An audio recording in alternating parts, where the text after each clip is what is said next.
Okay, good afternoon, everyone. It's nice to see you.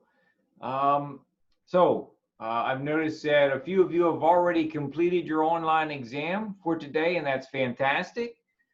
For those that still need to do that, please don't forget you have up through midnight to complete your class marker exams, both the vocab and the essay portions of those exams. Okay. Do you have any questions at this time? Any problems with the exam? Anything going on that you need some help with?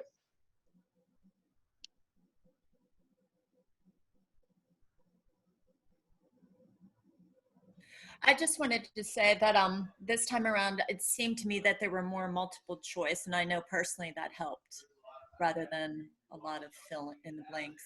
I mean, it's a lot of vocab words to memorize, so to have some information there was very helpful because I did much better this time. Okay, that's good to hear, Catherine.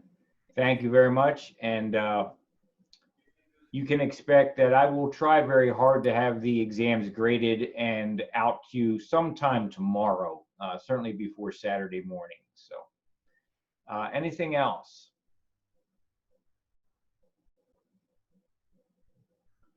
Okay, gang. Well, all right. So good luck with your exams if you haven't taken them yet. And what we're going to do is start chapter 11 today. You know, we are now in the bottom third of our semester.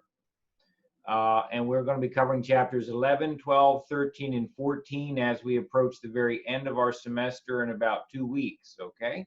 So we have 4 chapters we need to do. We also have lab this afternoon. We will be going over the final 2 lab activities, and I hope you were able to spend some time on that. And then next Thursday is your second lab exam of the semester, okay? So we'll be going over that later today, you know, around 2:15 or so. Okay, let's get started then. We're going to jump right into chapter 11. I'm going to share my screen with you and go to the Microsoft Word document.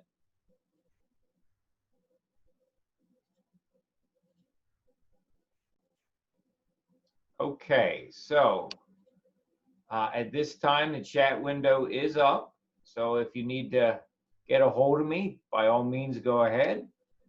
And the Word document is up as well. So you should be seeing on your screen, you should see Biology 111, Chapter 11 with today's date, July 23rd, 2020.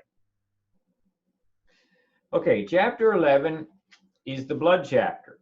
Okay, so we're going to do Chapter 11 about blood itself. And then we're going to be doing Chapter 12, focusing on the circulatory systems, the cardiovascular and lymphatic systems.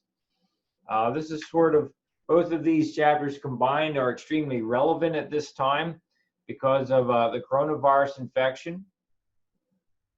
There is good reason to believe that the coronavirus is capable of infecting the endothelial cells that line your arteries and veins, which is a fancy way of saying it can infect the cells of your blood vessels. And therefore it can travel from one cell to the next cell, and it can basically travel anywhere there is a blood vessel in your body. So it can travel into the brain and it can travel down to the big toe. And that seems to be part of the problem we're having, is that this virus is capable of literally traveling throughout all of your anatomy and causing a wide spectrum of different symptoms in different people that's very hard to get a handle on exactly what this virus is doing. Okay, so chapter 11 is the blood chapter. Let's start by giving ourselves a quick list of what blood does for us, okay?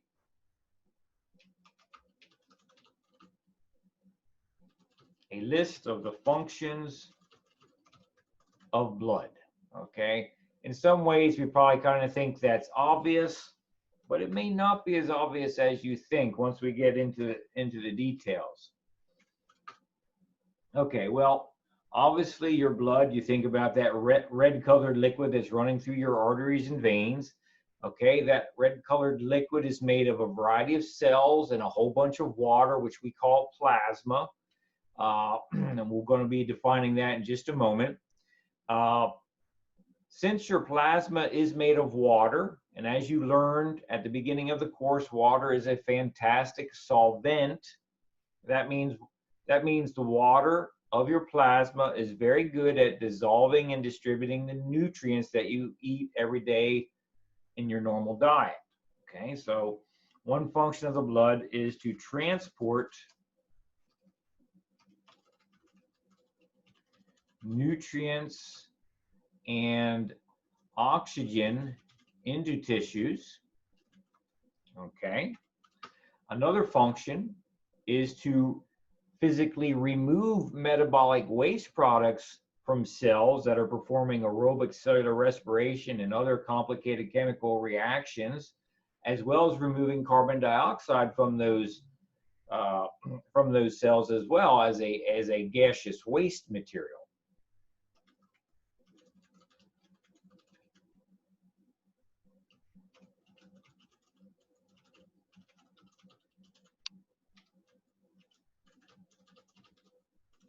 Now, of course, those metabolic wastes, a lot of them are going to end up in your urine and you're going to pee them out of the body. Some of them you'll actually sweat out of the body. In the case of carbon dioxide, a lot of that's going to go to the lungs and you're going to breathe it out of the body. Okay, so there's a variety of ways that these wastes are removed from the body. Okay, I'm sure you know that the blood has red blood cells and it has white blood cells. So certainly a function of the blood is to provide defense against infection and provide some measure of immunity for us.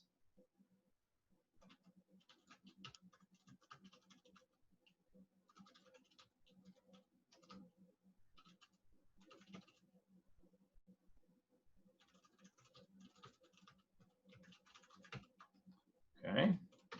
So white blood cells protect our body and support our immune system. Okay. You also know that, if you cut yourself shaving, okay, if you cut yourself shaving, unless you're a hemophiliac, well, that blood is going to clot and you're going to stop bleeding, which is a good thing, right? We don't want to bleed too much. So that's largely due to the presence of platelets, which are cell fragments that are in the bloodstream. So one function of the blood is to control blood loss.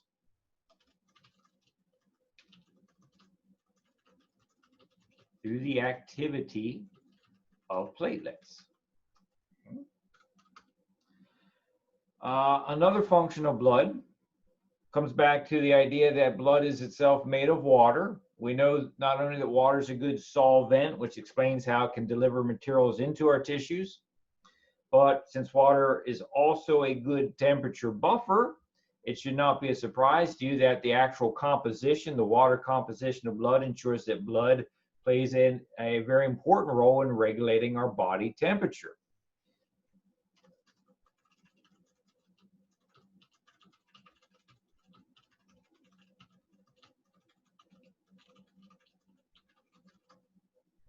Okay, so number 5 is helps regulate our body temperature because blood plasma is made of water. Number 6, and I'll probably stop our list with number 6, is that the blood contains a whole bunch of different solutes in, way too many to list out. But what we do know is that blood contains buffers that are important for regulating the pH of your body fluids. In other words, there are solutes dissolved in the plasma of the blood that regulate the pH of not only the blood, but any liquid that is derived from the blood. So the pH of the cerebrospinal fluid, the pH of interstitial fluid, the pH of fluid across the surface of your eyeball, even the pH of your urine, which is derived from the bloodstream, is impacted by these blood solutes. So blood's composition includes molecules that act as buffers to regulate the pH of body fluids. Okay, and you recall probably from a very long time ago at this point, what is the natural, healthy, physiological pH of human blood?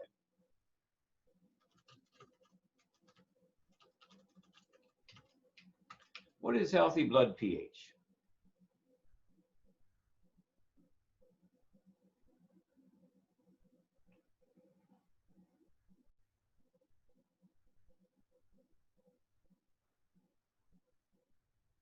Okay, Alyssa, that's pretty close, right? That's probably a little bit high, a little bit too basic. Typically, the statistics that are quoted are 7.35 to 7.45 with an average of 7.4. Okay, very good. Okay, folks, any questions so far?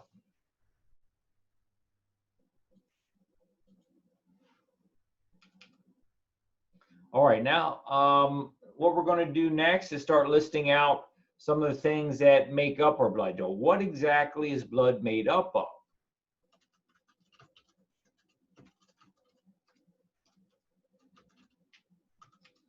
Okay, what is blood made up of? That question is our next header here. Okay, the short answer, okay, is formed elements plus plasma. That's the short answer. Formed elements plus plasma. Okay. Now, when you say formed elements, you're referring to the different varieties of cells or cell fragments that are present in the blood.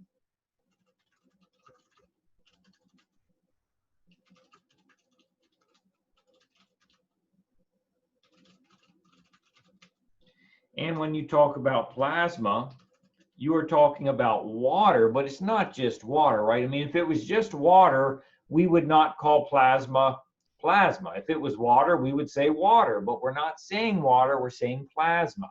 Well, plasma is made of water with a whole bunch of solutes dissolved in it. In other words, what makes plasma plasma is the solutes dissolved in the water. So plasma is water plus a complex mixture of dissolved solutes. Okay.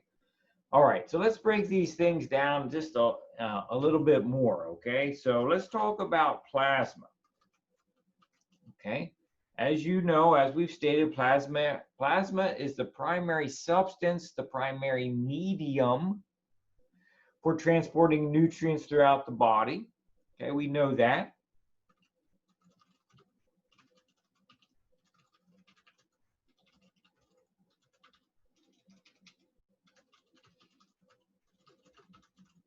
Okay, and I'll give you a quick list of some examples of solutes that we will commonly find dissolved in plasma, but by no means is this an exhaustive list. Okay, examples of commonly dissolved solutes. Okay. Commonly dissolved solutes are going to be a variety of sugars, right? We spent a lot of time over the past lecture or two talking about sugar regulation. Well, when we talk about that for diabetes, we're primarily talking about glucose, right? But you could have other sugars as well, right? You could have sucrose, you could have fructose. So there's going to be a variety of sugars that are dissolved in the plasma. All the amino acids that are used by ribosomes to assemble proteins, all 20 of them are going to be floating around in your bloodstream. Okay, that's commonly found. You're going to have molecules that are considered vitamins. Okay, and that's going to include things that you think of, such as vitamins A and B and C and D and K and all that kind of good stuff. It's also going to involve a lot of molecules that, you know, we don't traditionally think of when we think of vitamins that we purchase at the supermarket. I'm talking about things that have complicated chemical names like S-adenosylmethionine and so forth. Okay, so there's a whole treasure trove of vitamins that are dissolved. Okay, there's also going to be gases that are dissolved. Now, when I'm talking about the gases, certainly I'm talking about oxygen, right? Oxygen is going to be present. Carbon dioxide is going to be present. And there's going to be a little bit of nitrogen gas as well. Okay, so oxygen, carbon dioxide, and nitrogen gases are found present in the bloodstream. In addition to these gases, you're gonna find a variety of ions. That should not be a surprise to you, right? We've been talking about different types of ions the entire semester. So for ions, you know, what could we list? Well, sodium ions, potassium ions, calcium ions, chloride ions, hydrogen ions, right? Okay, so all these ions are floating around in tremendous quantities that would make your head spin. You know, at any rate, a whole bunch of different things. There's going to be a variety of hormones. Okay, we talked last time about some hormones that are floating in the bloodstream, right? Growth hormone, follicle stimulating hormone, calcitonin, insulin, you know, you name it, it's going to be there at various moments of time. You're going to find antibodies, right? Antibodies are protective proteins. We're going to be learning about those in chapter 13. So suffice it to say, gang, that the composition of your plasma, as defined by the spectrum of solutes that are dissolved in it, is incredibly complicated. And also take note that the composition of your plasma is different now than it will be an hour from now. If I'm being really anal, the composition of your plasma is different now than it is now, right? As time goes by, the composition of the solutes is changing as the solutes leave the plasma and get absorbed into cells, or vice versa. Solutes that were in cells get spit out into the bloodstream, right? So the plasma is a dynamic liquid. Its composition is dynamically adjusted, updated, and changed every second of every hour of every day. Okay.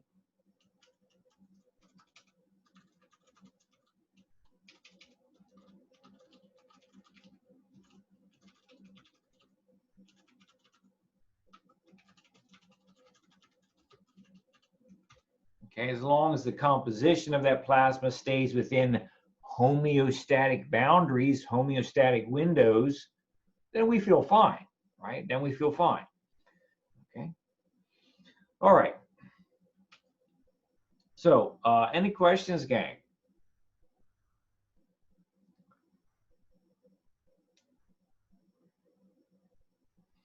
Okay. So there is a specific category of proteins that I'm going to put into your notes at this time that are actually part of your plasma. And so this is one area I'd like to give you a little bit more detail on. Within your plasma, there are categories of what we refer to as plasma proteins. Okay, and these are simply proteins, right? Chains of amino acids that are commonly found in the blood plasma in fairly large quantities.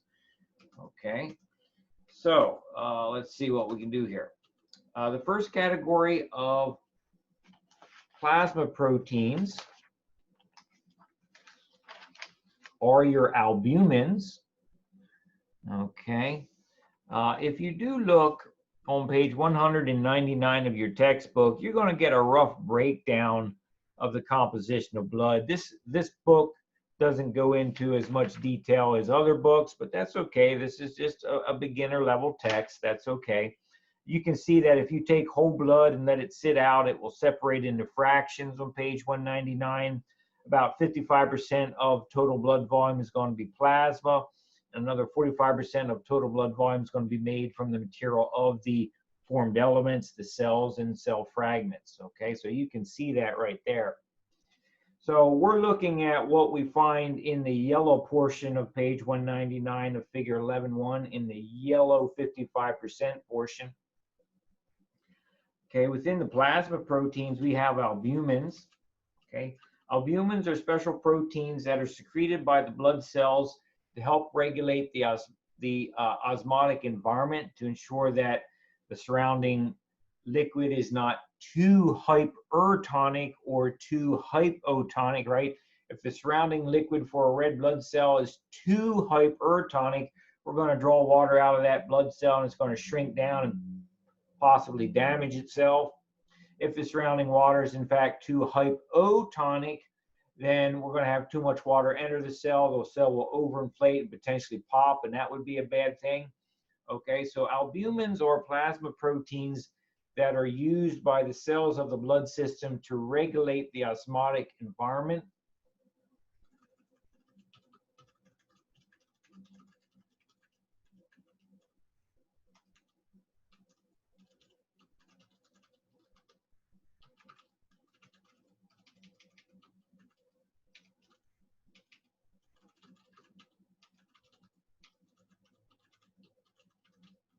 And it's kind of like Goldilocks, right? We don't want the porridge too hot. We don't want the porridge too cold. We don't want the plasma too hypertonic. We don't want the plasma too hypotonic.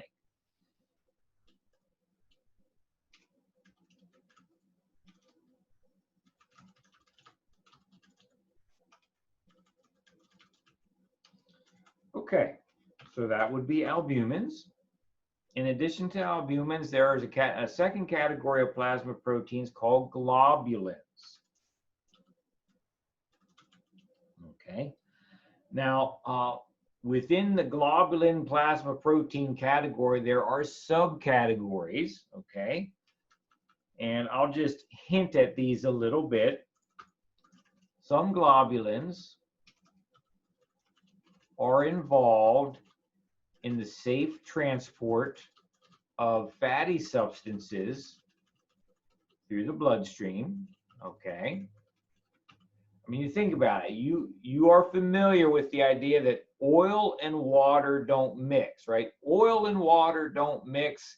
Fatty materials, which are lipids, like oil, which is a lipid, fatty materials don't tend to dissolve very well in water, okay? We talked a little bit about that in chapter 2. So oil and water don't mix, fatty substances and water don't mix.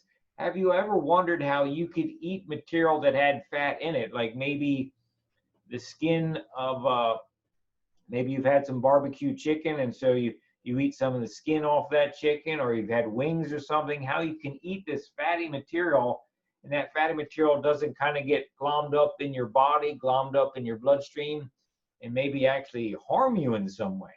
Well, fortunately for us, Mother Nature's pretty intelligent and she's designed a system to take that fatty material that gets initially broken down in the small intestine and push it into the bloodstream in such a way that that material is actually wrapped inside a protein cage called a chylomicron. Don't worry about that word. I'm not going to test you on it. Okay.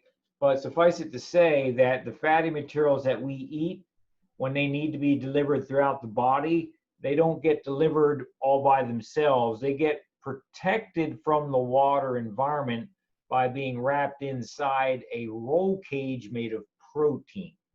That protein is the globulins I'm talking about right here. Okay?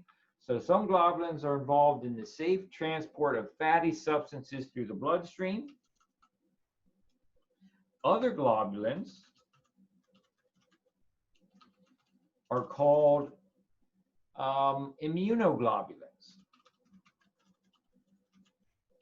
Okay, and so I have a question coming through the chat window.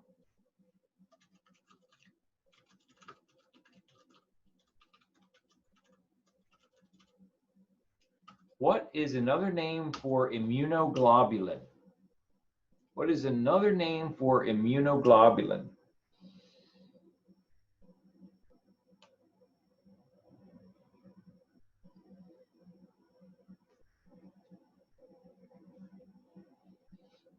I'm sure that all of you know the answer to my question.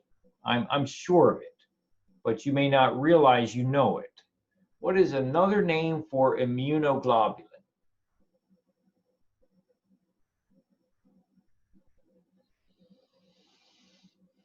Okay, it's not immune, Pete, but thanks for trying. Emily, no, that's not it. Quinn, that's not it.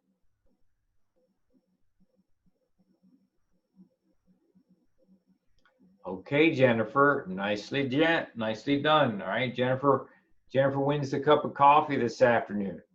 Antibody. Immunoglobulins are a fancier way of referring to antibodies. Okay, other globulins are called immunoglobulins, also known as antibodies, help defend our bodies against infection. There are 5 different classes of immunoglobulins that exist. We will cover and talk about some of this in chapter 13. You'll be reading about it in just a week or so. And these immunoglobulins protect us in a variety of ways. Okay. Final category of plasma protein would be your clotting proteins. Okay.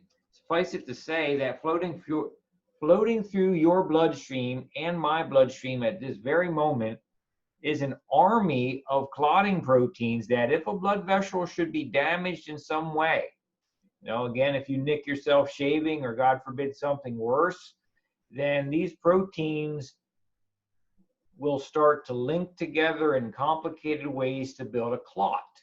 And this clot will be used to try to stop the flow of blood. Okay?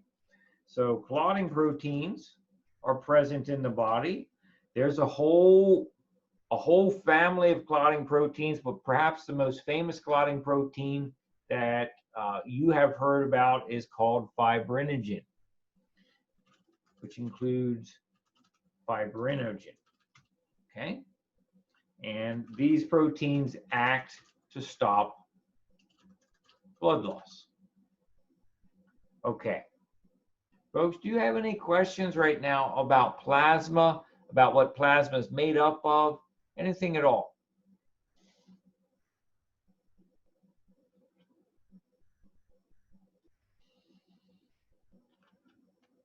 Okay, not hearing anything, so let's keep rolling here. Next, we need to describe the formed elements for you, and for this, I would draw your attention to page 200, table 11.1. Okay, and you might have actually looked at a little bit of this during your lab activities in preparation for today's lab. So, at any rate, let's take a look at this. Okay, letter B is going to be the formed elements, and I'll refer you to table 11.1 on page 200. Okay, and so you already know this because we've talked about it. These formed elements, which are basically cells, or in the case of the platelets, are fragments of cells. They are manufactured by stem cells in the red bone marrow. Okay. So these are made from these formed elements include cells and cell fragments that originate from stem cells inside the red bone marrow. Okay. And so what I'd like to do is just talk to you a little bit about what stem cells are. Okay. So we're going to take this topic of formed elements and the idea that the cells that represent the formed elements originate from stem cells. We're going to use this as a jumping off point to have a conversation about stem cells. Okay, I mean, you see stem cell on figure 11.2, page 201. Okay, so let's talk about stem cells here, and then we're going to come back and finish our descriptions of the specific formed elements that you see on figure, as you see on page 200. Okay, so there's a question for us, and it's not a very philosophical question. It's something that's very practical. Can you tell me what a stem cell is? What are stem cells?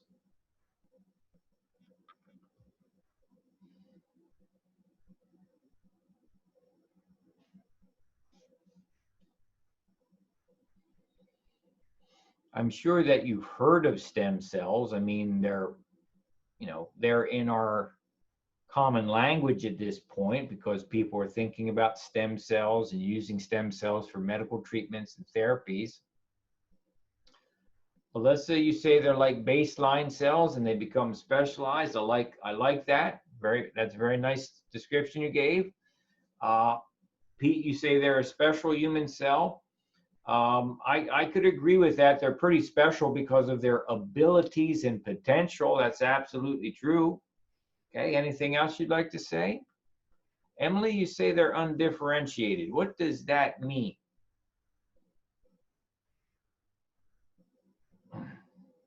Julia, you say they're taken from embryos.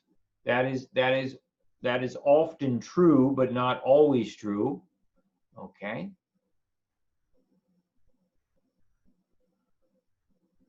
All right. Folks, I think you did pretty good here. Let's see if we can narrow down some of our thinking and put some notes to this. Okay. So stem cells are unspecialized cells which exist in a state known as undifferentiated. Okay.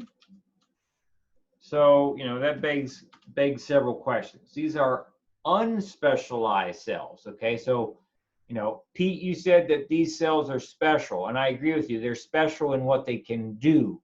But from the language of the field, we would consider a stem cell an unspecialized cell, an unspecific cell, a non-specific cell. Okay, so undifferentiated means that the cell has not specialized yet to take on a specific function or task. Okay, undifferentiated means that the cell is not specialized yet to take on a specific function or task. Okay. For a stem cell to develop into a cell with a specific task, the cell needs to specialize in a process called differentiation. Okay. When you have a stem cell specialize, in other words, when you have a stem cell differentiate, that means the cell takes on a specific characteristic, a specific function, a specific ability in the body. Okay. Okay. So, questions so far? Okay. Now, there are different categories of stem cells. Okay, there are different categories of stem cells. Okay, and so let me talk about this a little bit. Okay, the master stem cells. The master stem cells are the embryonic stem cells. Okay. The master stem cells are the embryonic stem cells. These kinds of cells are completely undifferentiated. They are completely unspecialized.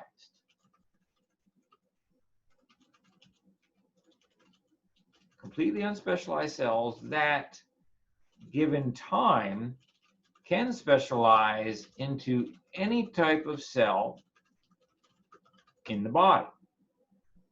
Okay.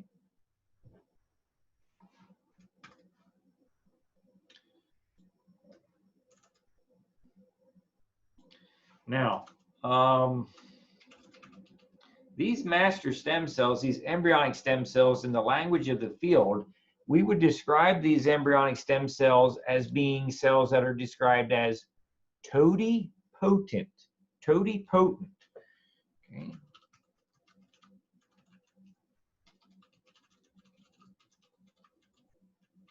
And that's a fancy way of telling you that these cells have total potential. they have total potential to become any kind of cell that the body needs, right? An embryonic stem cell is in such a biochemical state that it could differentiate into a neuron of the brain, or it could differentiate into a cardiac muscle fiber for the heart, or it could differentiate into a epithelial cell lining the urinary bladder. Whatever the body needs, this cell can eventually become what the body needs. Okay? It's for this reason that embryonic stem cells are so powerful, and it's also for this reason that these cells are very desirable for a clinical and therapeutic value in medical settings. However, okay, these cells are sought after for therapeutic purposes. But, okay, there's a big but here, okay? Embryonic stem cells are going to be your best kind of cell for therapeutic value. But there's an ethical problem here. Folks, what's the ethical problem?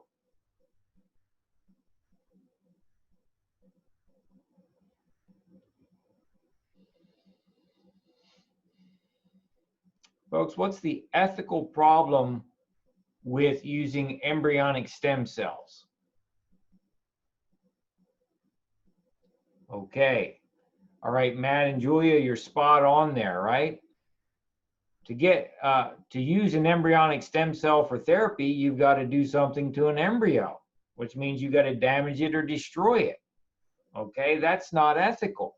So that represents a real dilemma for us. Okay.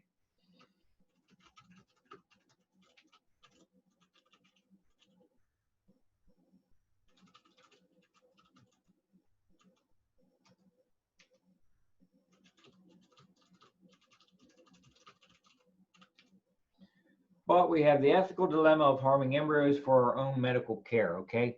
Folks, I can tell you today in the United States of America, it is illegal to use taxpayer dollars to fund this kind of work, okay? Taxpayer dollars can be used to do research on embryonic stem cells, but taxpayer dollars are not allowed to use to intentionally develop an embryo for therapy, simply to have that embryo cells harvested for therapeutic value. That is illegal in the United States of America. That's not to say that that's not to say that there aren't other areas of the world and other nations and countries that have a different system of values and ethics that might be okay with that.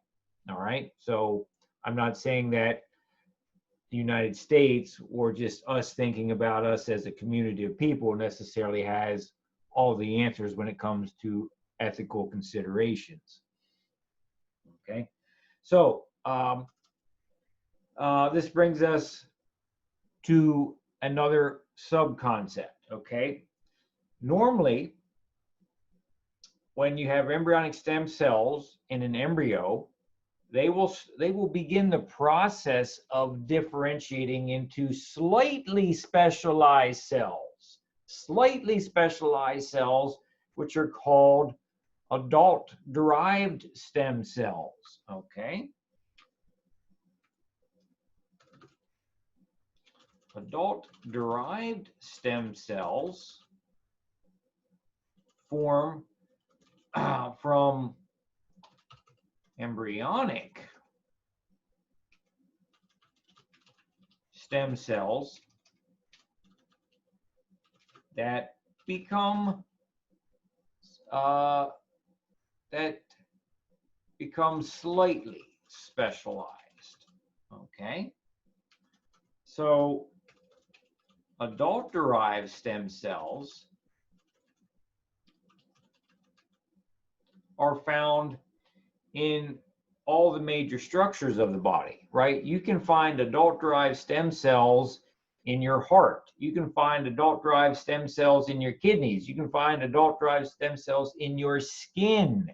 You can find them, you name a target location, I guarantee you there are adult-derived stem cells there, because all of these structures, you know, your thymus, ovary, testicle, gallbladder, esophagus, brain, whatever it is you want to say, they had to be built by cells that had the right information. So all of these structures have a population of adult-derived stem cells, which are slightly specialized forms of embryonic stem cells. Okay, so adult-derived stem cells are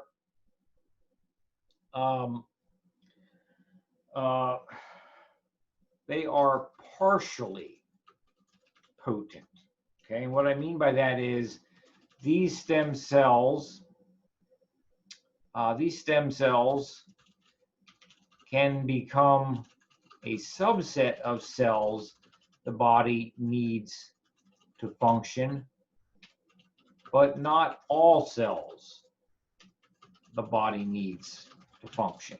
Okay, the embryonic stem cells are totipotent. They have total potential. That means the embryonic stem cell can become any cell type the body needs. Okay, the adult-derived stem cells cannot do that.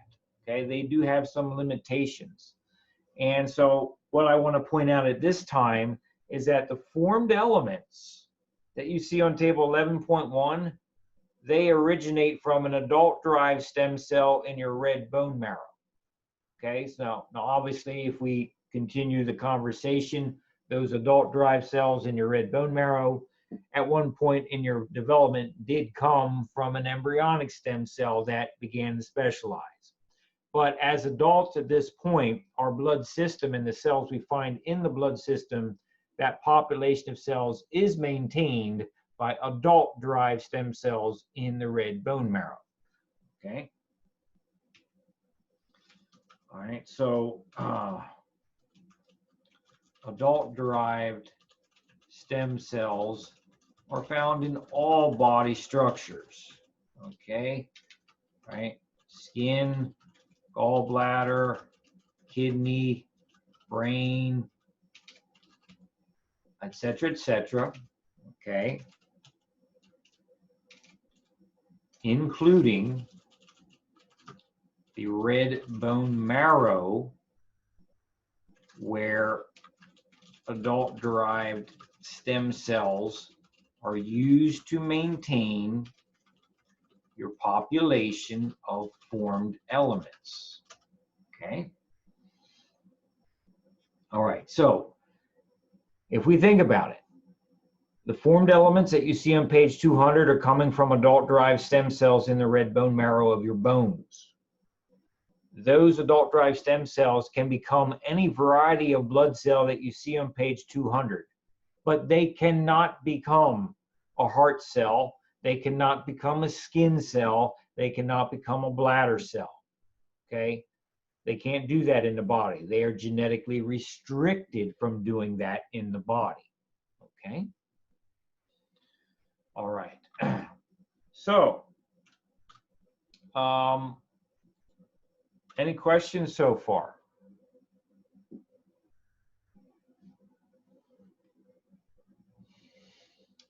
Matt, you say you're asking me how the cells are gathered. Are you asking me about embryonic stem cells or adult-derived stem cells?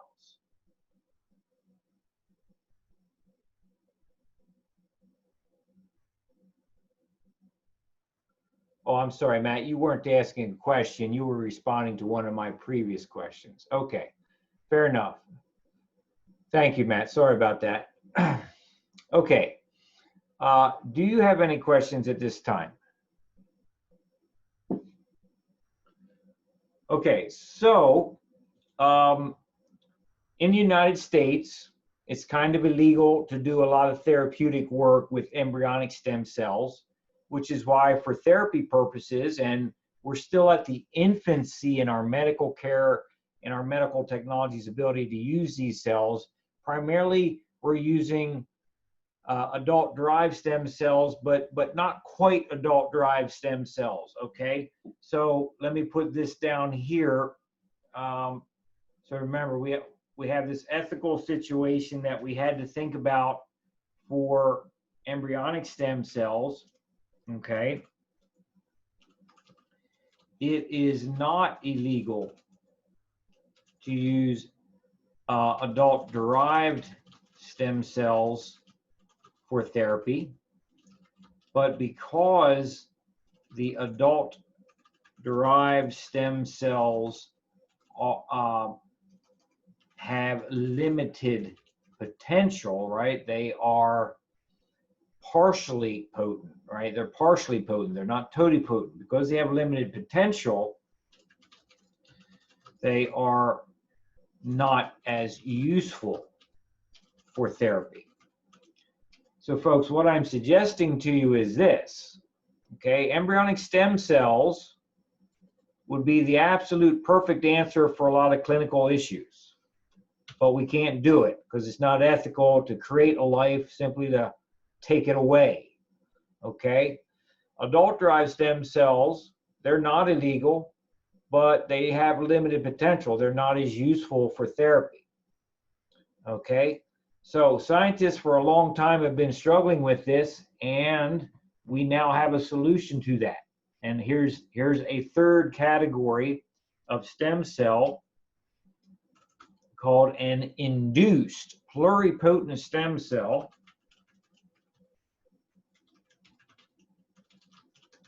Okay, induced pluripotent stem cells do not naturally exist in your body. These are stem cells that are created in the research laboratory. And what they are is adult-derived stem cells that are harvested out of your body, taken into a laboratory, modified with a bunch of chemical and genetic tricks in such a way that the adult-derived stem cell goes from a partially potent state to a totally potent state. Okay, so the induced pluripotent stem cells like taking an adult-derived stem cell and nudging it closer to an embryonic stem cell state. Okay, these are artificial stem cells that are very similar in their potential to embryonic stem cells because they are adult-derived stem cells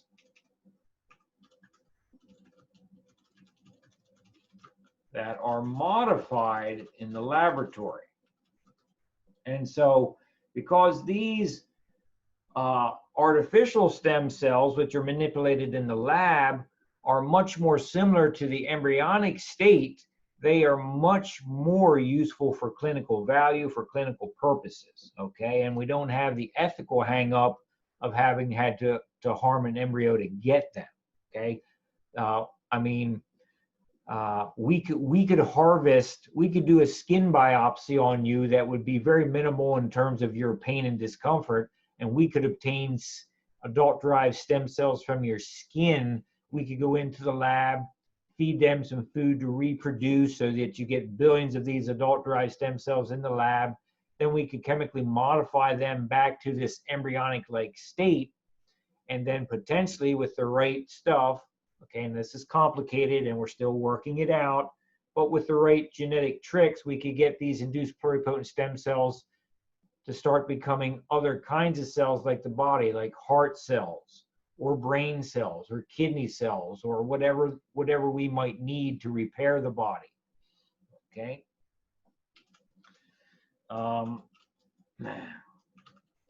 These induced pluripotent stem cells have good clinical value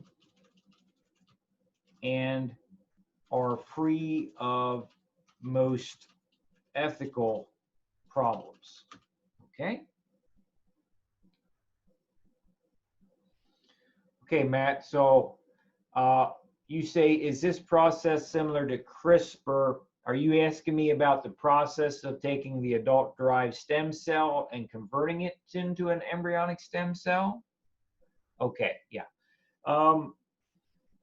There's no doubt that CRISPR at some moment in time might be used to do this sort of thing, but we don't have to use CRISPR, okay? CRISPR is a way of cutting and modifying DNA.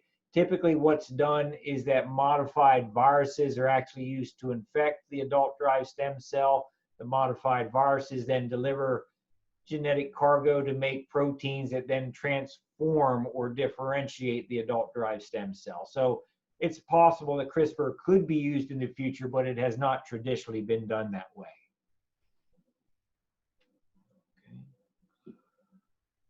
Okay. Other questions? So folks, you know, I want to finish this topic up with you here so that we can go on to other things. But normally I talk about something that I think is interesting in a future chapter, but because you're in the summer version of the course, we're not going to get the chance to talk about it here. And that is, I typically show a video about how stem cells are being repurposed to manufacture kidneys. Okay, so what I will do is show you a quick little video about a topic that, if you're really interested in, you can Google it. It's called tissue engineering.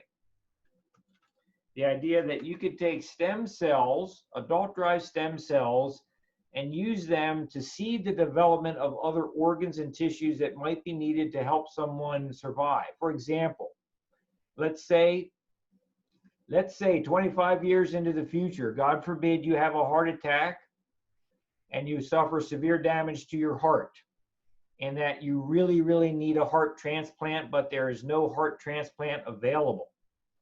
Well, if we can get this technology to work properly, there's every real reason to believe that we can literally grow you a brand new heart from these modified stem cells and put this brand new grown in the lab heart into your chest. Okay, that's the idea. So let me show you this video on kidneys, gang. And so let me stop sharing and share again, because I know last time you had trouble seeing one of my videos. Okay, so everything looks okay, so I hope it's okay.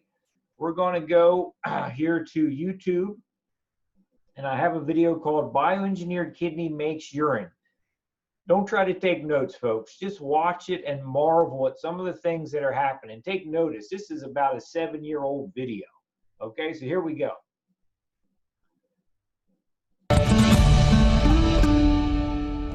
If Dr. Frankenstein were real and alive today, he'd probably want to stop by the Massachusetts General Hospital in Boston. Here, scientists are harvesting dead organs and returning them to life.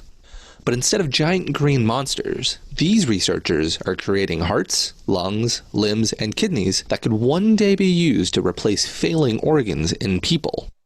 Reporting in Nature Medicine, Harold Ott and his team describe their vision of the future and how they created a functional, transplantable kidney in rats. What we try to do here is to regenerate organs for transplantation, organs for patients with end-stage organ failure. Using donor organs that would not normally be suitable for transplantation, Ott's team reanimates them by first washing away native cells with a soapy solution. What's left behind is a natural scaffold of structural proteins that can be repopulated with stem cells taken from a patient. What's fascinating is that you're able to, with that process, preserve the blueprint of the organ, but it's completely washed empty. It's a mere a shadow of the original tissue. Now the major hurdle here was to get the cells, the viable building blocks, back into the right spots within that organ. That we did through creating literally a pressure gradient across the kidneys. So we were able to suck these cells into the tissue, into the kidneys, into the right spots. The organs were placed into chambers that simulate the environment of a body, complete with oxygen and nutrients. After a few days of growth, something remarkable happens. the tissue became functional. So these kidneys started to make a rudimentary urine. In the last step of this experiment, as the ultimate proof of principle, we were then able to take these kidneys from culture and transplant them in an animal model. So we took that final step to take the kidney out of the bioreactor and then treat it like a transplant organ, like a donor organ, and replace the native kidney in an animal with this engineered kidney. But it's not always that easy. We had to figure out how much vacuum can be applied to the kidney in order to provide just the right amount of tissue gradient to deliver the cells, but not to damage the matrix. Of course, if more vacuum is applied, we had quite a few kidneys blow up in a jar. Hiccups aside, laboratory-grown organs appear to be closer and closer to fulfilling their tremendous promise. The reason why I'm most excited about this recent publication is because it shows the platform character of this technology. The technology can be applied to any tissue, any organ that can be perfused by its own vascular system. Ultimately, this is a very translational kind of research. It's very much focused on driving this all the way down to the bedside, getting this to the patient. Okay, folks, so I hope, well, let me do this, okay? Folks, were you able to see that video? Yes? No? Okay, thank you. All right. So, kind of a science fiction-y, kind of a Frankenstein story there, right? But it shows the potential where this technology is, that we could potentially grow new organs to help people. So I have a question for all of you. If we could grow new organs to effectively extend your natural lifespan from, let's say, 80 years to 120 years by replacing body parts as they wear out. So as your spleen wears out when you're 81, we put a new spleen in your body, or a new heart, or a new kidney, or whatever it is. Would you want that? Would you want to be able to live to 120 by replacing worn out body parts with new ones that we grow in the lab? Would you want that? Please type your answer into the chat window. There's no correct answer.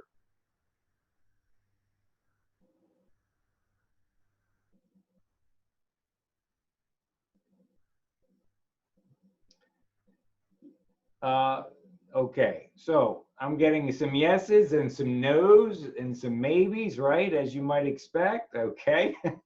Quinn, you asked about joints. Joints are fairly trivial. We're just going to 3D print those, okay? So joints are going to be taken care of. No problem there, okay?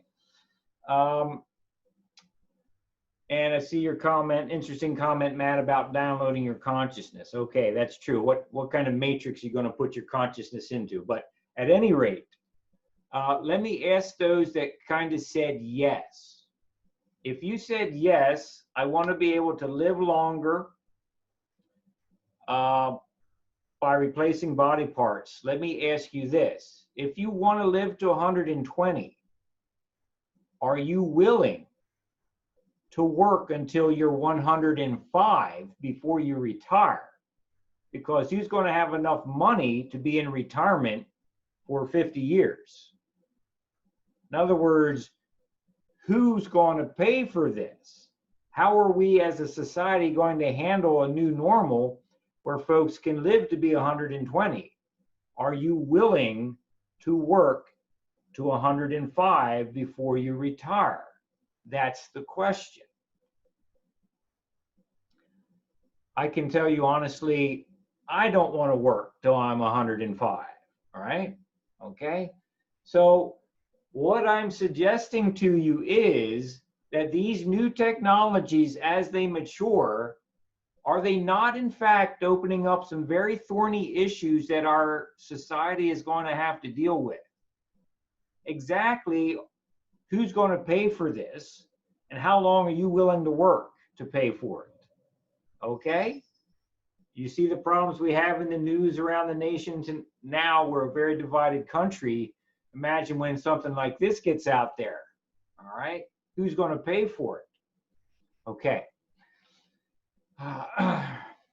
So Matt, absolutely, right? We're we're assuming that it becomes a common and cheap practice, right? Obviously, like most things, when it first becomes available, only the very wealthy among us are going to have any hope of paying for this.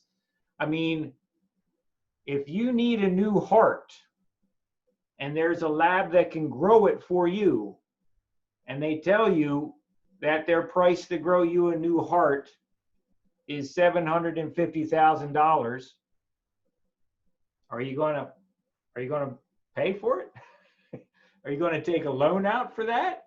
I mean, you see the silliness of some of these arguments. So it really becomes a problem to think about some of what this technology is going to potentially enable. Folks, this is not all science fictions, particularly you younger folks. You are going to see this during your medical career. If you go into medicine, or during your lifetime, you are going to see this issue come up. It may not be here now, but at 20, 30 years from now, it's going to be there. And you're going to have a decision to make about who pays for this stuff. Okay. Any other thoughts or questions?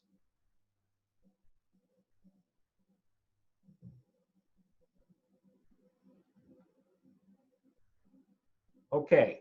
I have 2 minutes left, but rather than start additional new content, let's take a small break. Let's take a small break. Please be back online at 2:10. We'll go over your lab work, get that taken care of, so you're ready for next week's lab exam, okay? So take a 12-minute break, and I'll see you back online.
Okay, folks, welcome back. Let's see here. Okay. All right, so we don't quite have everybody with us today for a variety of reasons. So I'm going to continue to record the lab portion. The lab portion of lab here, which shouldn't take too long for the benefit of those that just can't be here today for a variety of reasons, okay? All right, so, and I've seen some of the comments that have been sent to me. Thank you, Matt, for the information about that movie. I have not seen it, and so I might look that up, okay? And Emily, I've gotten your comment, and Jennifer as well, okay? And I understand.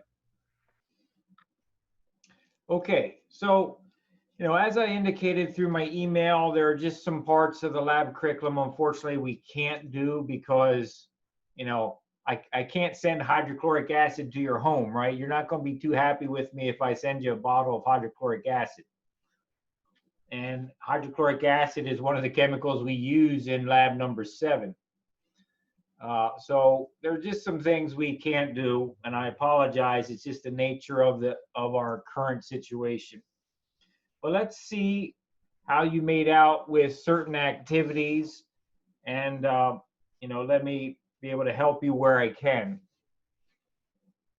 Okay, so for lab number 6, I asked you to do activity number 1, where rather than looking at a blood smear slide under the microscope, you would use Google Images, okay? Now, folks, obviously I'm not with you. I can't tell whether you actually did this or not, but the whole purpose of doing this is so that you do start getting used to looking at blood slides and blood smears. For some of you, this will never matter again because you're never going to do this kind of work or take a course like this again. For others, you might have this kind of work in the future, particularly if you go into a medical career. Okay, so at any rate, just based on the honor system, because that's all I can do right now, based on the honor system, were you able to locate an image of blood on Google Images or in your textbook that allowed you to draw a picture on page 64 of your lab manual? Were you able to do that?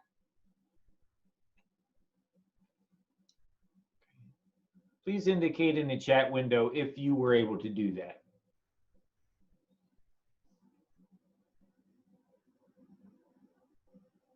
Okay. All right. You know, and I understand if the honest answer is no, it may have been a case that, you know, you just have too much in your plate right now, you're preparing for the exam.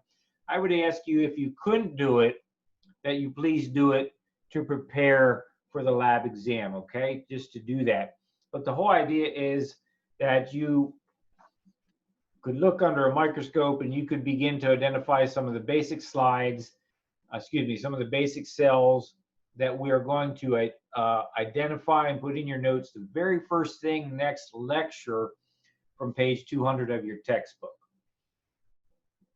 One of the things that I would normally test you on during lab exam 2 is literally, I would have you stand with a microscope, I would have you focus on a blood smear slide, and I would literally have you point to a lymphocyte. I can't do that, you know, with this virtual distance situation we have. So it's a little less pleasing for me, and depending on your perspective, maybe for you as well. But okay, if you need help completing that activity, please send me an email and I will work with you so that you understand. Okay? Okay, activity number 2 is on, the activity starts on page 67 and it spills over to the questions on page 68. Okay? So, I know we have not talked about blood types yet. We're a little out of balance. and that's pretty normal for a summer semester. So to do the blood typing, you had to be able to interpret and read it a little bit on your own. Okay, I promise I'm going to explain it to you Tuesday. We'll be talking about blood types. But let's see how well you were able to do it. Okay, do I have a volunteer among you that would be willing to state your answers for the table on page 68?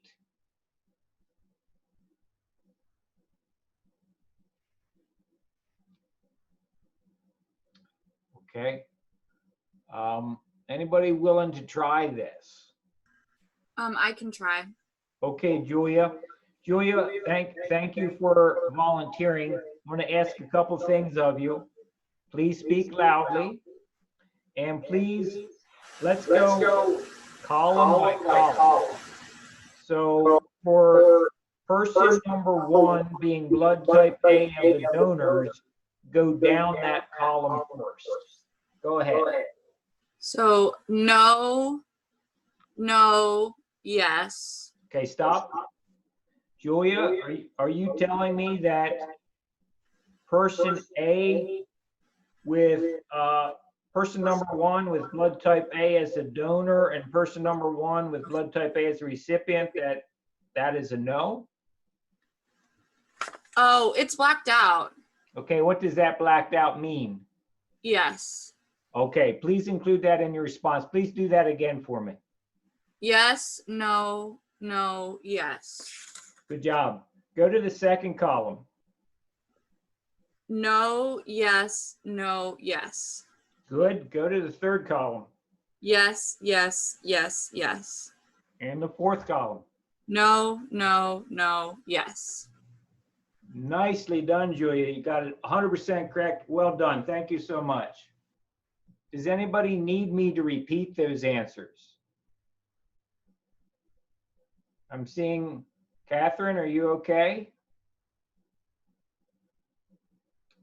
You had a look of pain on your face.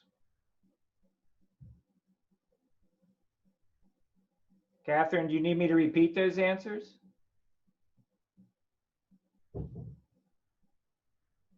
Okay. Let me just repeat the answers for the sake of everybody. Okay. Column 1 on the chart of page 68. Okay. Yes, no, no, yes. Where yes means it's compatible and no means it's not compatible. Second column where person 2 is. No, yes, no, yes. Third column. Yes, yes, yes, yes. Fourth column. No, no, no, and yes. Catherine, are you having trouble with your speakers?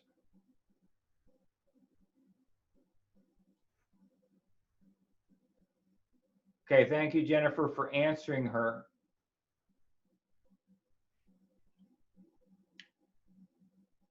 Okay. All right. So, folks, the answers are recorded. Catherine, if you need to get the answers, you can go to the recording afterwards. If you do not understand these answers, don't worry. You will after next Tuesday's lecture, because I'm going to dig into this topic with you. Okay? Do you have any questions at this time?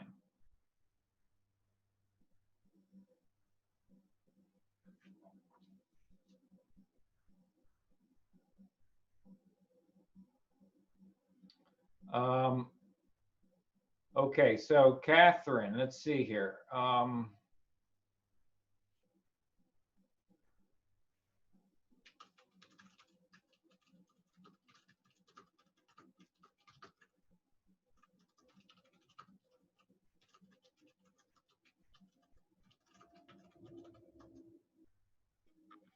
Catherine, if you need to log out and relog back in to fix your audio, go ahead.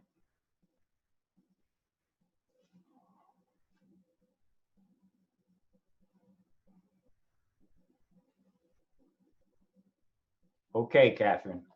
All right. Okay.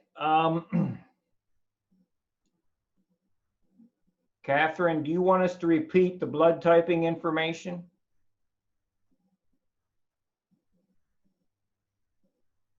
Catherine, your microphone's off. I recorded the responses that were given, but all the information after that, no. But are you going to send this file that I can retrieve it later? Because I don't want to hold everyone up. I will not send the answers themselves, but the answers are in the recorded video, so you can watch it again to get them. Okay? Oh, yeah, that's fine. Yeah, Okay. that's fine. All right. Thanks. And you didn't miss anything else? You didn't miss anything else? No, okay. Okay, let's continue here. Activity number 3. That was with the pulse rates. Okay, so folks, please type in your resting pulse rate and your post-activity pulse rate. Please type that into the chat window.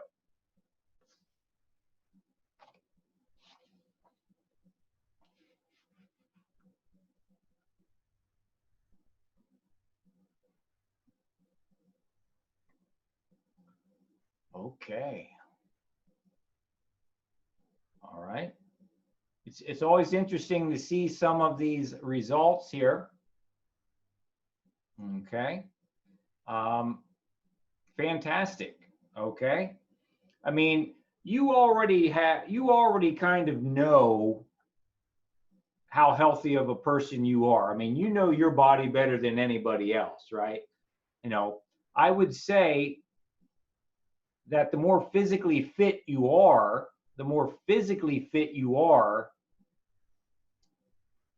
the smaller your heart rate should have gone up after a minute of exercise, right? If you're more physically fit, you should be able to endure some stress, some exercise, and have a smaller increase in your heart rate, okay? And I say that because, I mean, and I'm not picking on anybody, but just take a look at this. I mean, Julia, your heart rate basically doubled, right? Okay, and Pete, yours also went very, very, really went up there, okay? I'm not saying you're unhealthy, I'm just saying, you know, it's an interesting activity to do. Okay, so thank you for doing it. You know, kind of a fun little activity you can do at the house, okay? So let's see here. Okay, let's take a look at the questions.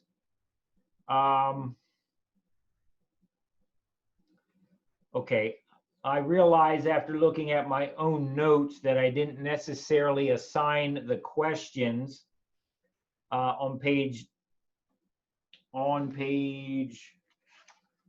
69 and 70. Okay, but let's just do number 2 together. Okay, number 2, question number 2 on page 70 says that a person named Zach counted 52 beats in 30 seconds when taking his resting pulse. What would his resting pulse be then? If he counted 52 beats in 30 seconds, what would his resting pulse be? Okay, all right, right? No mystery here. Take 52, multiply it by 2, you get 104. Okay, 104. All right. The next question there, why might you suggest that he retake his pulse for a full 60 seconds?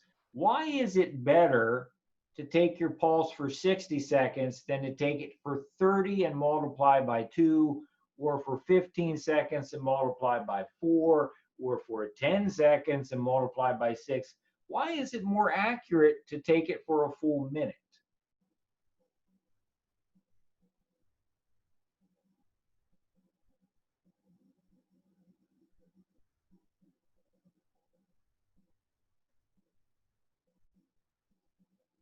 Well, folks, okay, Quinn, you say it can change and maybe increase over the time span. Yeah, I'm okay with that. You appreciate that if we're measuring beats per minute, that the best way to get an accurate count is to actually measure over the full duration of a minute. If you take a section of a minute, then you're making an estimate that might in fact be wrong. Okay, there's going to be more error in that. Okay, fair enough. Okay, question number 3 there. When you run or walk briskly, the skeletal muscles in your legs require additional ATP to provide energy for contraction.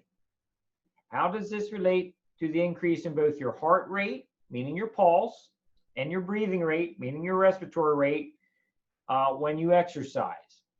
Let's not make this overly complicated, folks.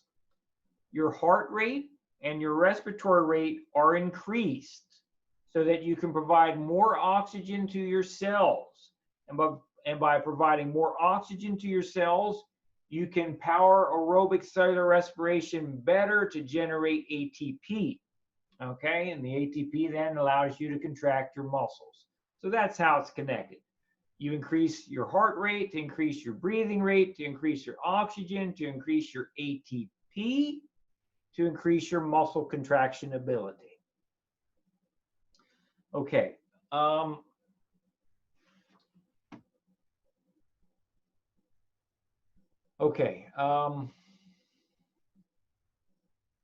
Here's a question that's related to this idea, and we'll see how much you remember. Okay, it's relevant for the content of today's exam. I'm not saying I'm testing you on this because I'm not, but here's a question coming through the chat window.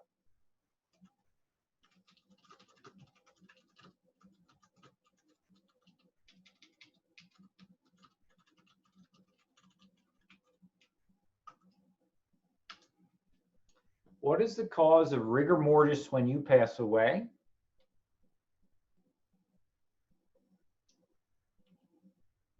You know, when someone passes away, they become rigid, right? Why does that happen?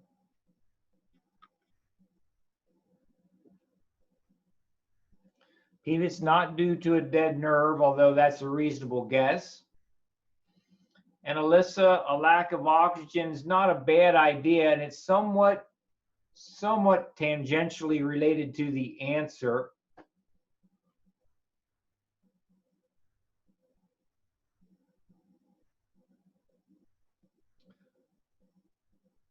Folks, all of you are being tested on the sliding filament of muscle contraction today.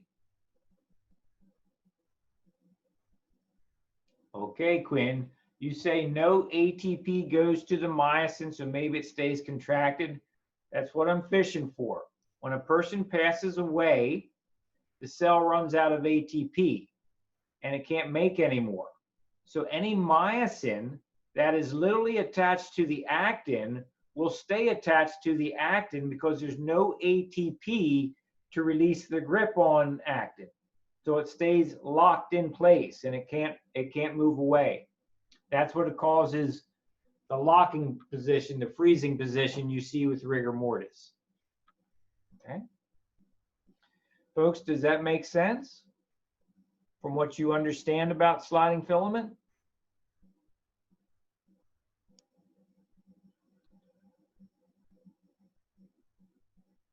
Okay, all right. Folks, let's continue. Number 4. Okay, activity number 4, you can't really do that at your house unless you happen to have a blood pressure cuff. Okay. And so let me ask you, you know, obviously you could make numbers up and I can't do anything about that. But if you do know your blood pressure, if you were able to take it, if you were able to get to the pharmacy and take it, would you please type your blood pressure into the chat window?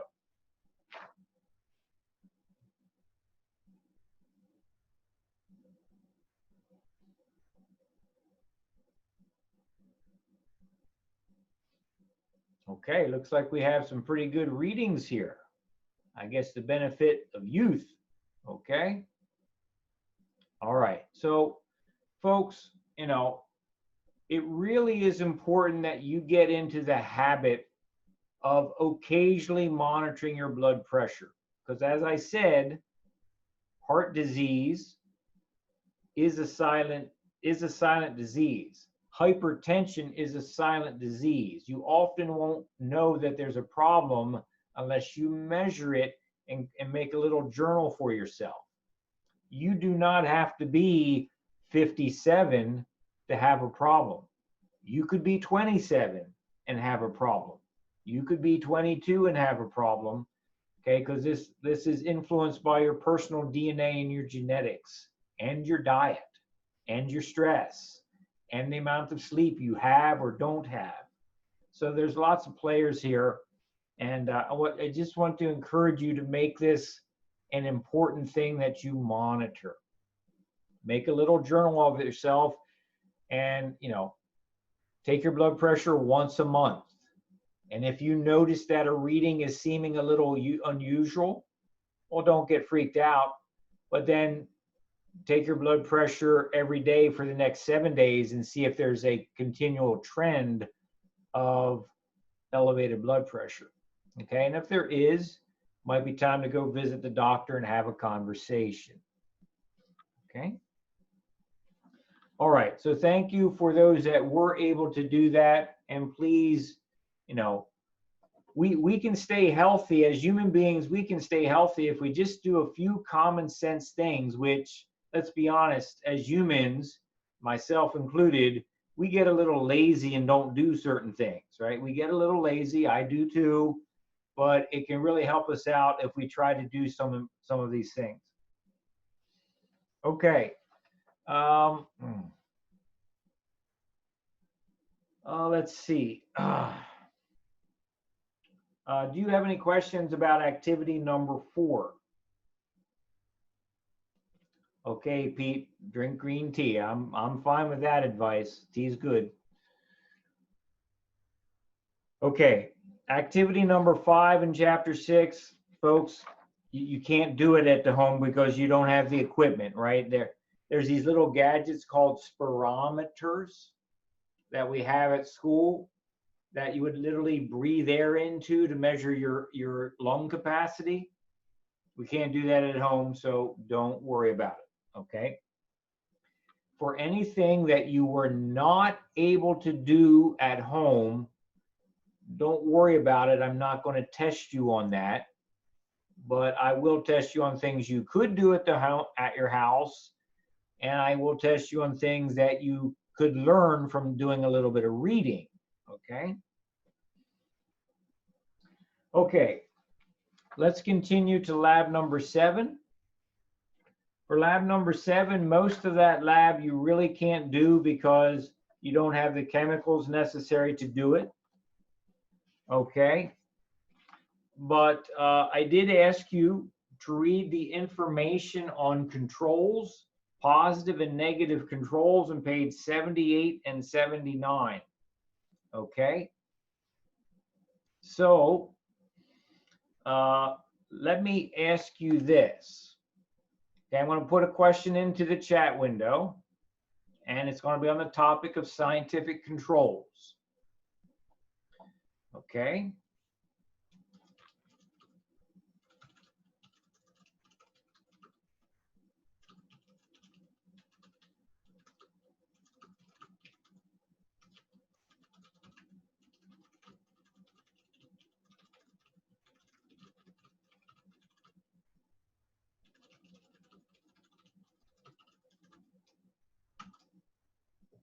Okay, here's the question.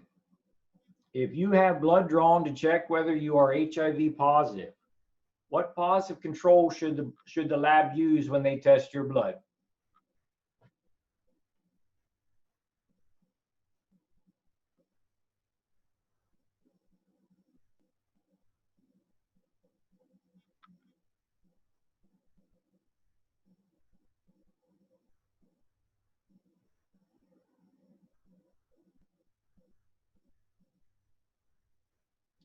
Okay, Pete, I see your question.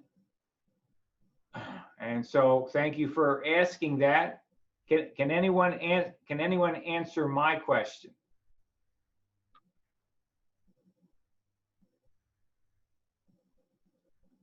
Okay, so Quinn, you say a healthy person's blood. Okay, so that tells me that there's some misunderstanding among you about what positive and negative controls mean.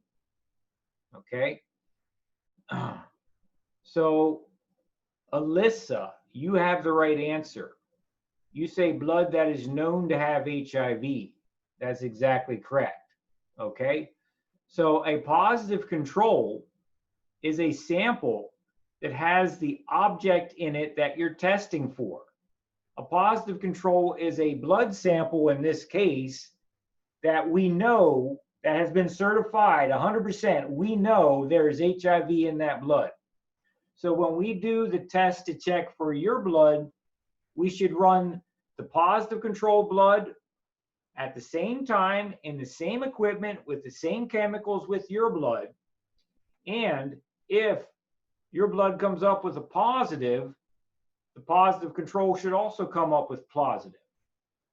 The whole purpose here is to ensure that the lab result is reliable and correct. Does that make sense? So, Quinn, I have a question for you, Quinn.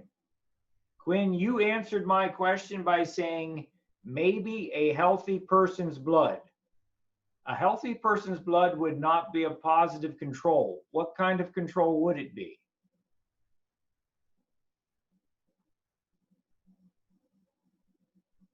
I see your eyes getting really big. This is why we need to be together in class, because you can hide from me online. Okay, Quinn, negative. That's right. Okay. A negative control is a sample, in this case blood, that does not have the object in you're trying to test for. So if a lab tests your blood, they should run a sample which is a positive control and a sample which is a negative control. And those two tests should come out as expected, because if they don't, no matter what result you get for your blood, it's not going to be trustworthy. Think about it.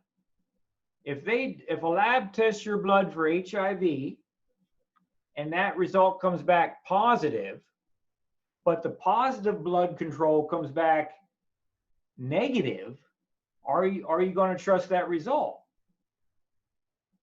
You should not trust that result. Something's wrong. Okay? That's the purpose of controls. Positive and negative controls are run at the same time. They run unknowns so that you can have confidence in your test results. Pete, have I answered your question? Okay. All right. All right, folks. I mean, think about it. How upset would you be if you go to the doctor and they do a test on you and they tell you you have cancer and you start cancer treatments and you find out 6 months later you never had cancer, right? You're going to be pissed off. You're going to be angry. You're going to be out of a lot of money, and you're going to be emotionally distraught. So when a lab does their work, they need to do things to ensure that the results are accurate, reliable, and valid. That is the purpose of scientific controls. Okay. Any questions about that?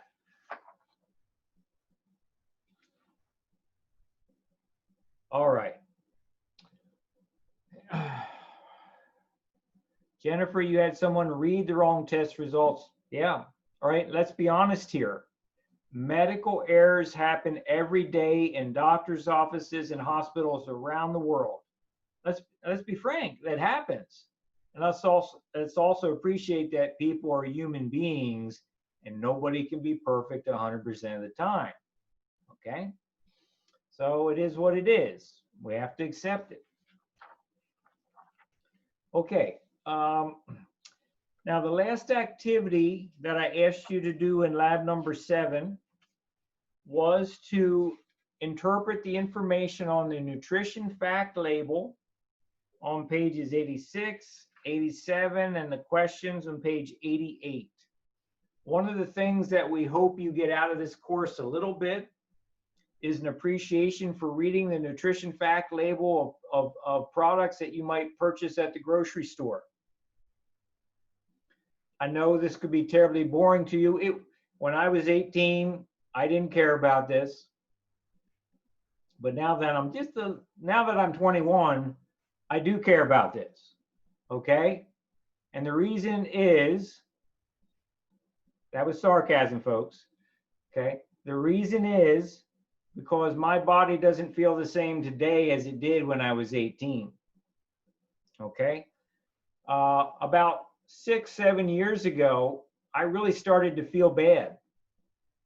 And long story short, I figured it out that I could not handle the fat in whole milk anymore. So I started 1% milk, and I felt a whole bunch better. Okay? I love whole milk. I love nice, rich chocolate milkshakes. I didn't have a problem with that when I was 18, but now that I'm 21, I have a problem with it. Okay? So I drink skim milk, 1% milk, and I feel a lot better. You will all, if you have not already had that experience, you will have a similar experience as you get older, where you start to realize, man, I don't feel so good. And you start to ask yourself, why don't I feel good? And a lot of times the answer is that your body just does not want the diet that you're used to eating anymore. So being able to interpret what's in the food you're purchasing has real value, particularly as you get older. So let's see here what we can do. Okay, so just a couple quick questions here. Okay, question number 1 on page 87. Okay, there's a bunch of information there. Question A, which of these types of carbohydrates is not listed separately on the label? Go ahead, type your answer into the chat window.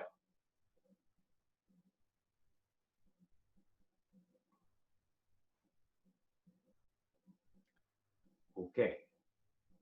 All right. Looks like we're getting the right answer, right? The answer to question A is starch. Starch is the answer. Question B, from the information given in the carbohydrate section of the label, do you think there's any starch in this food? Well, the answer should definitely be a yes. The answer is yes. Why is it yes? Can you explain to me why it's yes?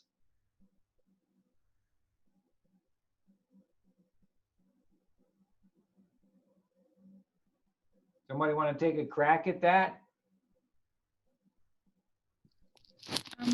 I had thought that it was yes because there was only 1 gram of sugar and less than a gram of fiber, but a total of 15 grams of total carbs, which means there's like about 13 grams of unaccounted carbs floating around in there. Okay.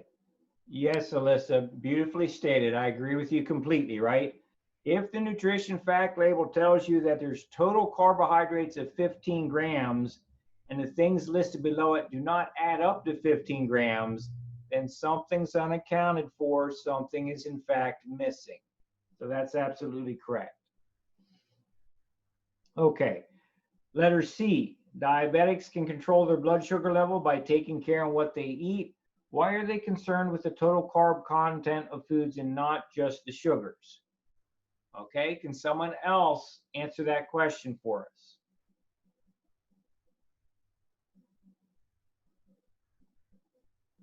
For example, my mother is a diabetic, and she has to be very concerned about things other than just sugar. Well, doesn't carbs turn to sugar? Not all carbohydrates, only certain kinds of carbohydrates. Okay, in other words, fiber is a carbohydrate that does not turn to sugar. But what kind of carbohydrate other than sugar does turn into sugar?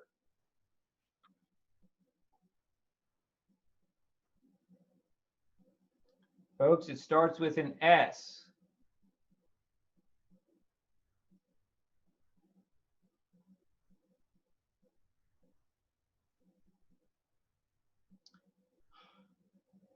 It's not, no, it's not sucrose, Quinn. What's the primary polysaccharide in bread?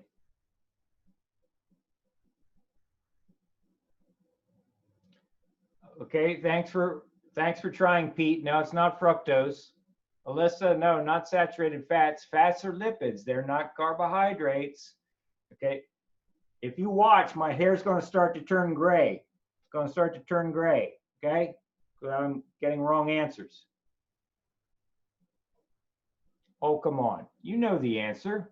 What's the primary polysaccharide in bread? And why diabetics need to be concerned about not eating too much bread? Starch. Yes, Quinn, it's starch. Okay. Very nice. Okay. Starch is the primary polysaccharide that, so if you're a diabetic, you have to be concerned not only with the sugars that are listed on the nutrition fact label, but the starch content as well, because starch is a polysaccharide. It's a chain of sugar that will be broken down into individual sugar molecules in the body, which will raise the blood sugar level. Okay, right? Folks, I'm not going to beat you up for being young because I was the same way. You will not care about these things until you have to care about them. Someday you will have to care. Okay? All right. Do you have any questions about that?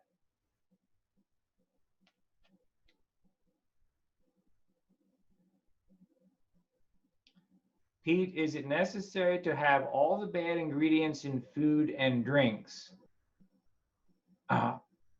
Pete, I'm trying to understand your question. Are you asking me, is it necessary for your body to have it? Or are you asking me if is it necessary to list them out on a nutrition fact label?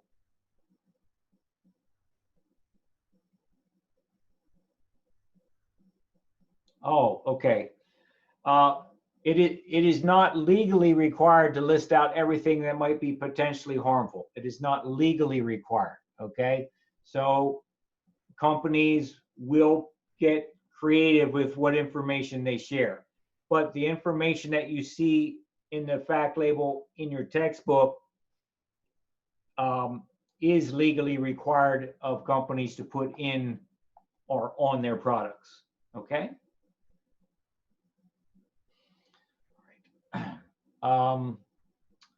And it's also the case, Pete, that sometimes substances that we don't think cause any harm today, and so we don't put information on the fact label about them, might in fact be found to be harmful 10 years from now, and they will have to be put on at a future date. You see what I'm saying? Okay. Okay. All right, question number 2.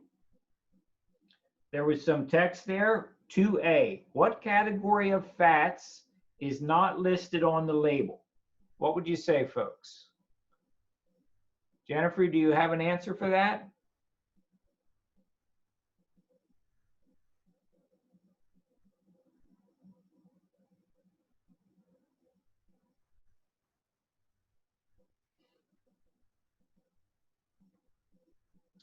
Go ahead and type your answer for question 2A into the chat window.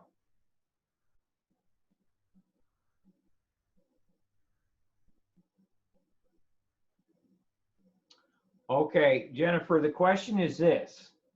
Which category of fats is not listed on the label?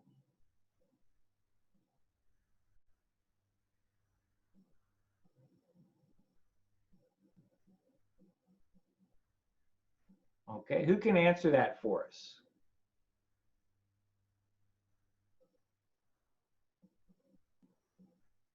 Don't make it harder than it has to be, folks. Okay. Okay, Alyssa's got it for us. It's unsaturated fat, right? Look at the label. Do you see that it's got saturated fat listed? It's got trans fat, which talks about the chemical bonds, but it does not have unsaturated fat listed. Okay. Now, obviously, you could calculate that, right? You could calculate that by looking at the information, right? So we've got 2.5 grams of saturated fat, 2 grams of trans fat, so that's 4.5 grams. Total fat is 10 grams. So 10 minus 4.5 is 5.5. There's going to be 5.5 grams of unsaturated fat in that. Okay, and that's the answer to question B. Okay? All right, question 3. How many grams of protein are there in one serving? No, I guess the primary question is this. How many in the above, in the label above, out of the 160 calories per serving, how many are provided by protein? What'd you come up with for that?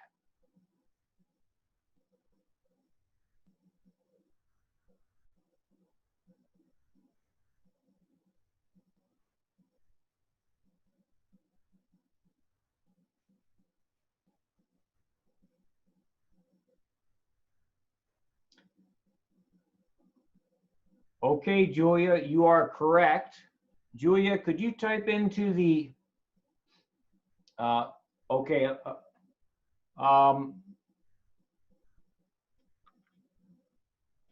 okay, Alyssa, I'm not sure I understand your statement there, but I do see 12 at the end.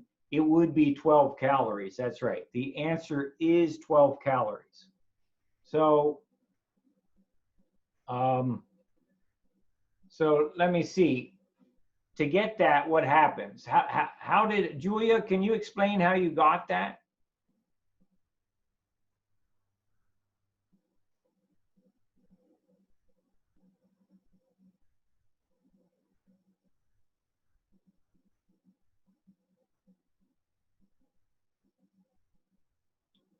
Okay, so look at Julia's answer there.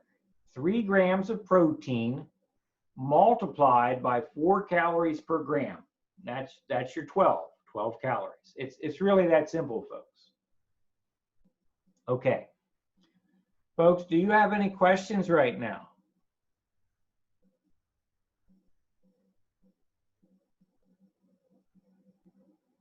Okay. Do you have any questions before we end our time today? Anything you need for the exam? Anything at all?